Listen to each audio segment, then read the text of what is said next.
الحمد للہ رب العالمین والصلاة والسلام علی خاتم النبیین اما بعد فاعوذ باللہ من الشیطان الرجیم بسم اللہ الرحمن الرحیم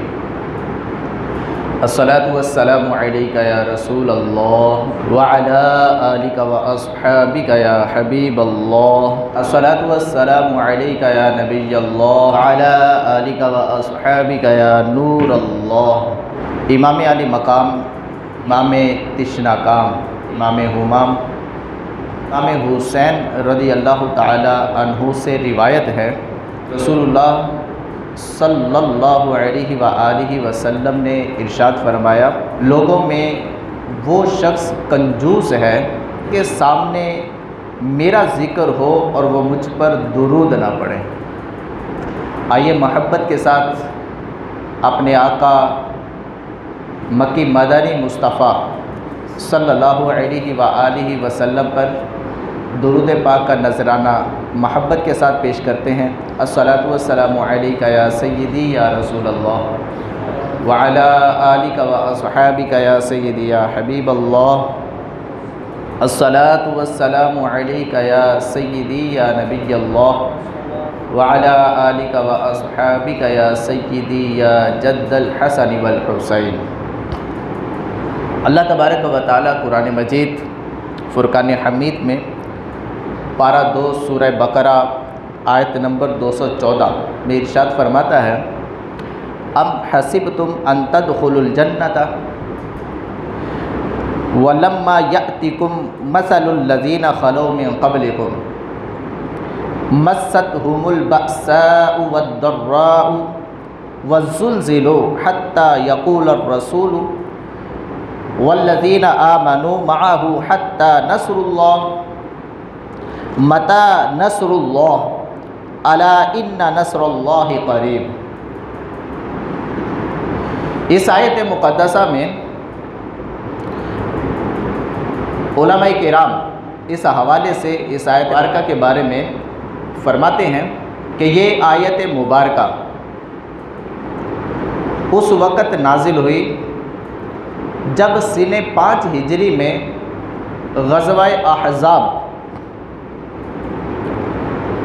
میں مسلمانوں کو بہت سی تکالیف کا سامنا تھا، بہت سی پریشانیوں کا سامنا تھا۔ مدینہ منورہ سے بھی غیر مسلموں اور منافقوں کی سازشوں کا سامنا، پھر سخت دشمنوں کا سامنا، پھر اس غزوے میں سخت سردی کا ہونا اور ساز و سامان کھانے پینے کی اشیاء کا ختم ہو جانا، بہت سی تکالیف مسلمانوں کو اس غزوے میں اٹھانی پڑی۔ صحابہ کرام علیہم رضوان کی مبارک جماعت تھے، اللہ کے نیک بندے تھے، صبر کرنے والے لوگ تھے، آنے والی مصیبتوں پر صبر کرنے والے اور ملنے والی نعمتوں پر شکر ادا کرنے والی یہ شخصیات تھی، یہ نفوس قدسیہ تھے۔ ان کو اللہ تبارک و تعالی نے حوصلہ عطا فرمایا اور صبر کی گویا کہ تلقین ارشاد فرمائی۔ تبارک و تعالی نے ارشاد فرمایا، ام حسبتم ان تدخلوا الجنۃ، کیا تم نے یہ گمان کیا کہ تم جنت میں ایسے ہی داخل ہو جاؤ گے، جنت کی نعمت تمہیں ایسے مل جائے گی؟ وَلَمَّا يَأْتِكُمْ مَثَلُ الَّذِينَ خَلَوْا مِن قَبْلِكُمْ،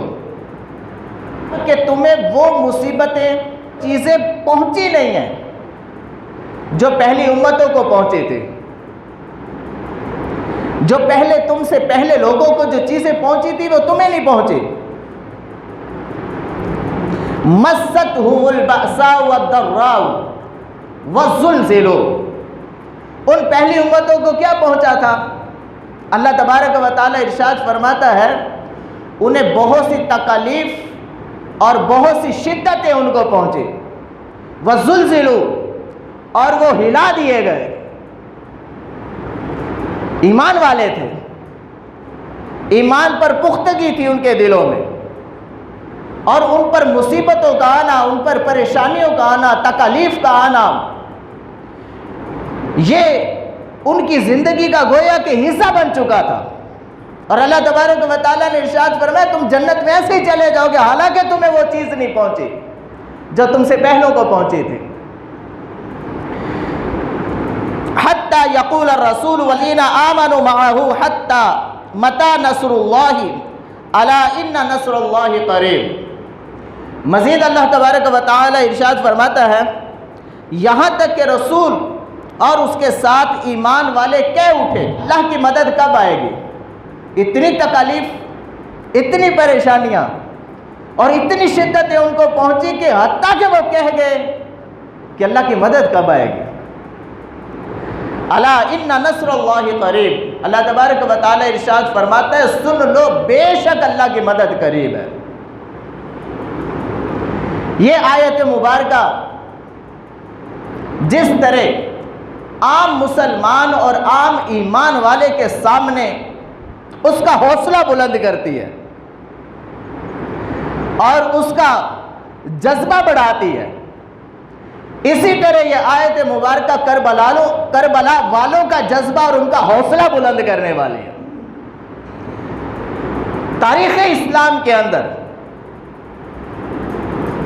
اسلام کی تاریخ کے اندر اہم ترین اور عظیم ترین شدت اور تکلیف کا سامنا جیسے اہل بیت اطہار کو ہوا، ایسی کوئی مثال دنیا میں نہیں ملتی۔ اور یقین مانیے اگر اتنی بڑی نعمت کہ جنت کے اندر داخلہ چاہیے، جنت کی نعمت چاہیے اور جنت میں جانا ہے، تو اللہ تبارک و تعالیٰ نے واضح کر دیا کہ ایسے ہی جنت میں چلے جاؤ گے، حالانکہ تمہیں وہ تکلیف، وہ شدت، وہ پریشانی نہیں پہنچی۔ بخاری شریف کی روایت میں عرض کرتا ہوں، حضرت خباب رضی اللہ تعالیٰ عنہ سے روایت ہے، فرماتے ہیں کہ نبی پاک صلی اللہ علیہ وآلہ وسلم کعبہ معظمہ کے ساتھ ٹیک لگائے تشریف فرما تھے۔ عرض کیا گیا یا رسول اللہ صلی اللہ علیہ وآلہ وسلم اتنی تکالیف ہمیں پہنچی ہیں، اتنی شدتیں ہمیں پہنچ رہی ہیں، اللہ تبارک و تعالیٰ کی بارگاہ میں دعا نہیں فرماتے آپ دعا کیجئے تاکہ ہم سے مصیبتیں اور یہ پریشانیاں دور ہو جائیں۔ نبی پاک صلی اللہ علیہ وآلہ وسلم نے ارشاد فرمایا تمہیں تو وہ مصیبتیں پہنچی نہیں جو پہلی امتوں کو پہنچ چکی، کنگھیوں کے ساتھ ان کے جسموں کو نوچا گیا، کینچیوں کے ساتھ ان کے جسموں کو کاٹا گیا،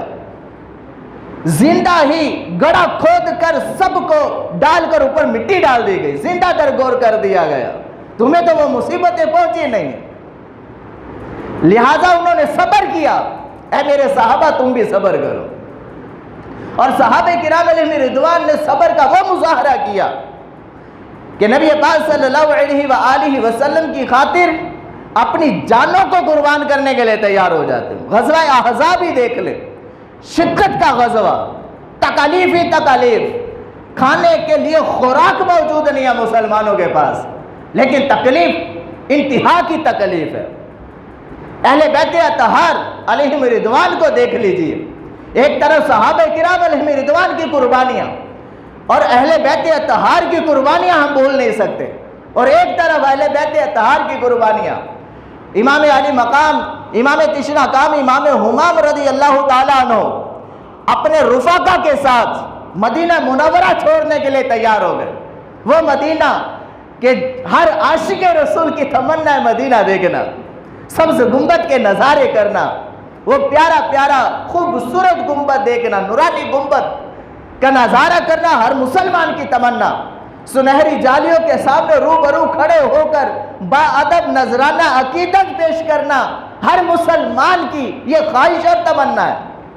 جہاں مسجد نبوی، جہاں نبی پاک صلی اللہ علیہ وآلہ وسلم کی مبارک یادیں، اس مدینہ منورہ کو چھوڑنے کے لیے، اس دین کے لیے امام علی مقام امام حسین رضی اللہ تعالیٰ عنہ تیار ہو جاتے ہیں۔ مکہ مکرمہ کی طرف سفر جاری ہوتا ہے، مکہ مکرمہ پہنچتے ہیں، حتیٰ کہ مکہ کو بھی چھوڑ دیا، آگے کا سفر اختیار کیا۔ جب سفر کرتے کرتے ایک مقام پر پہنچے، عرض فرمایا یہ کون سا مقام ہے؟ کسی کہنے والے نے کہا کہ اس کو کربلا کہتے ہیں۔ امام علی مقام امام حسین رضی اللہ تعالیٰ عنہ 6 محرم الحرام کو کربلا کے میدان میں پہنچے۔ 7 محرم الحرام کو اہل بیت اطہار پر پانی بند کر دیا گیا، بس وہ پانی کا بند ہونا تھا، اور ساز و سامان کی کمی تھی، قلت تھی،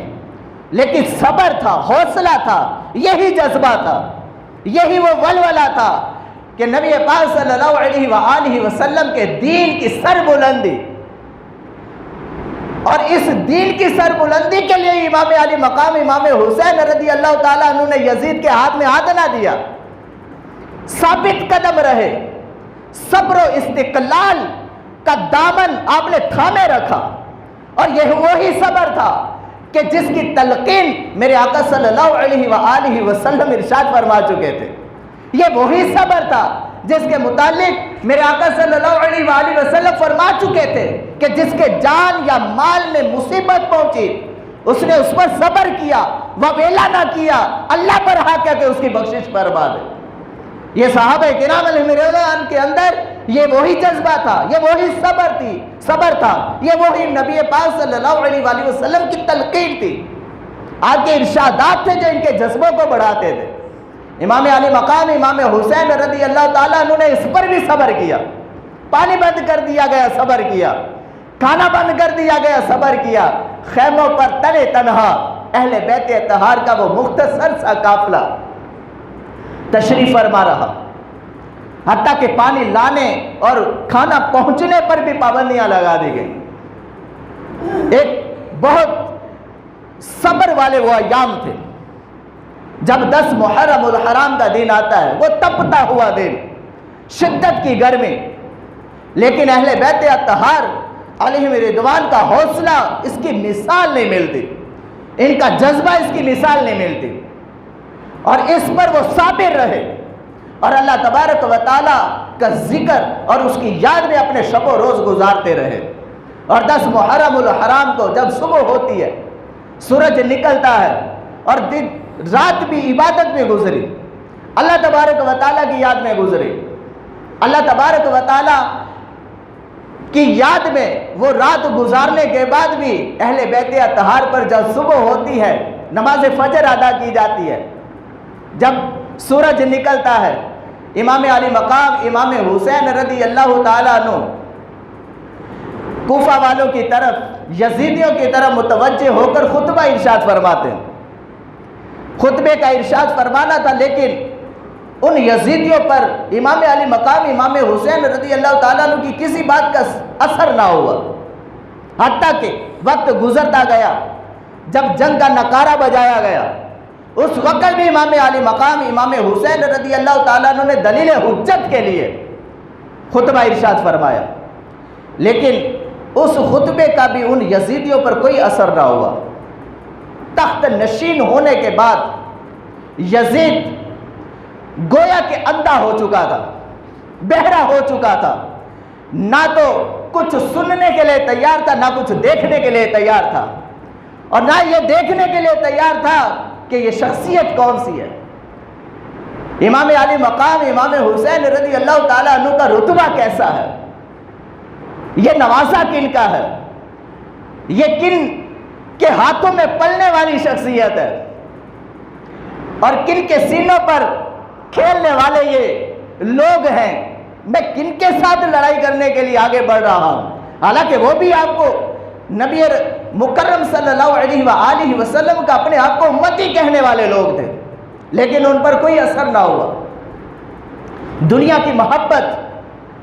وہ دنیا کی دولت، وہ منصب اور تخت نشینی، اسی میں وہ اندھے ہو چکے تھے، لیکن امام علی مقام امام حسین رضی اللہ تعالیٰ عنہ کی کسی بات کا اثر نہ ہوا، حتیٰ کہ جنگ کا آغاز ہوا، امام علی مقام امام حسین رضی اللہ تعالیٰ عنہ نے اپنے علی اکبر کو قربان کر دیا، ہاتھوں میں لے کر علی اصغر کو بھی قربان کر دیا، امام قاسم کی بھی قربانی دے دی، حضرت عباس علمدار کی بھی قربانی دے دی، تمام رفقا کو قربان کرنے کے بعد امام علی مقام امام حسین رضی اللہ تعالیٰ عنہ اپنی قربانی دینے کے لیے بھی تیار ہو گئے۔ امام زین العابدین خیمے میں موجود ہے، بیماری کی حالت میں، بہت زیادہ شدت کی بیماری آپ کو، اور اہل بیت اطہار کی خواتین وہ تشریف فرما خیموں کے اندر پردے کی حالت میں، لیکن ان یزیدیوں کو ذرہ بھر بھی ترس نہیں آ رہا، حتیٰ کہ امام علی مقام امام حسین رضی اللہ تعالیٰ عنہ نے اپنے نانا جان نبی پاک صلی اللہ علیہ وآلہ وسلم کا مبارک امامہ اپنے سر پر باندھا، اپنے بابا جان حضرت علی المرتضیٰ شیر خدا کرم اللہ تعالی وجہہ الکریم کی تلوار ہاتھ میں لی، اور امیر حمزہ رضی اللہ تعالی عنہ کی ڈھال اپنے سینے پر باندھی، اور پھر میدان کربلا کی طرف خیموں سے نکلتے ہوئے روانہ ہو گئے۔ عجیب ایک منظر تھا، ایک طرف بیٹے ہیں، ایک طرف بھتیجے ہیں، بھائی ہیں، جسم زمین پر تشریف فرمائے ان بزرگوں کے، اور امام علی مقام امام حسین رضی اللہ تعالیٰ نے خود اپنی قربانی دینے کے لیے بھی تیار ہے۔ اللہ اکبر، بہت ایک حیرت ناک منظر تھا۔ جب امام علی مقام امام حسین رضی اللہ تعالیٰ عنہ میدان کربلا میں تشریف لاتے ہیں، 22,000 تلواروں کے نرغے میں، جب 22,000 تلواریں سامنے موجود لوگوں کی نکلتی ہیں اور تنے تنہا نواسہ رسول موجود ہے، ایک تلوار لے کر، ایک ڈھال لے کر، اور اپنے نانا جان صلی اللہ علیہ وآلہ وسلم کا مبارک امامہ سر پر باندھے تشریف لاتے ہیں۔ 56 سال کے بزرگ امام علی مقام امام حسین رضی اللہ تعالیٰ عنہ 56 سال کی عمر میں ایک تلوار لے کر جب سامنے آتے ہیں، ادھر سے تیروں کی برسات ہوتی ہے، تلواریں چلتی ہیں، نیزوں کی بارش ہوتی ہے۔ امام علی مقام امام حسین رضی اللہ تعالیٰ عنہ کے مبارک چہرے پر جب تیر لگتا ہے، آپ اپنا چہرہ نیچے کرتے ہیں، اور چہرہ نیچے کرنا تھا کہ آپ کے ہاتھ خون سے بھر جاتے ہیں، اور خون کو جب آپ نے دیکھا کہ ہاتھ بھر گئے تو آسمان کی طرف پھینک دیا، عرض کیا مولا اس خون کو رائگاں نہیں جانے دینا، اس خون کا بدلہ ضرور لیا جائے۔ امام علی مقام امام حسین رضی اللہ تعالیٰ نے جب خون آسمان کی طرف پھینکا، لکھنے والوں نے لکھا ہے کہ اس کا ایک قطرہ بھی زمین پر نہیں آیا۔ امام علی مقام امام حسین رضی اللہ تعالیٰ نے صبر و استقلال کے ساتھ پھر بھی میدان میں موجود رہے، بھاگے نہیں۔ اتنی تکالیف کے بعد، اتنی شدتوں کے بعد بھی آپ کے پاؤں ڈگمگائے نہیں، موجود رہے، یہاں تک کہ تیروں کی برسات جب ہوئی، تلواریں چلی، امام علی مقام امام حسین رضی اللہ تعالیٰ عنہ زمین پر تشریف لے آئے۔ شمر لعین سینے پر چڑھ گیا۔ ارے یہ وہ سینہ ہے کہ جس سینے کو رسول اللہ بوسے دیا کرتے تھے، محبت کے ساتھ اپنے سینے سے لگایا کرتے تھے۔ شمر لعین جب سینے پر چڑھا، آپ نے فرمایا شمر مجھے ایک سجدہ کرنے دے۔ جب سجدے میں امام علی مقام امام حسین رضی اللہ تعالیٰ عنہ جاتے ہیں تو آپ کا مبارک سر آپ کے تن سے جدا کر دیا جاتا ہے۔ یزیدی وہ سر نیزے کی نوک پر اٹھا لیتے ہیں، اور امام علی مقام امام حسین رضی اللہ تعالیٰ عنہ کا سر مبارک گویا کہ اعلان کر رہا ہے کہ حسین کا سر کل بھی بلند تھا، حسین کا سر آج بھی بلند ہے۔ اسی لیے تو ہم کہتے ہیں قتل حسین اصل میں مرگ یزید ہے، قتل حسین اصل میں مرگ یزید ہے۔ اسلام زندہ ہوتا ہے ہر کربلا کے بعد۔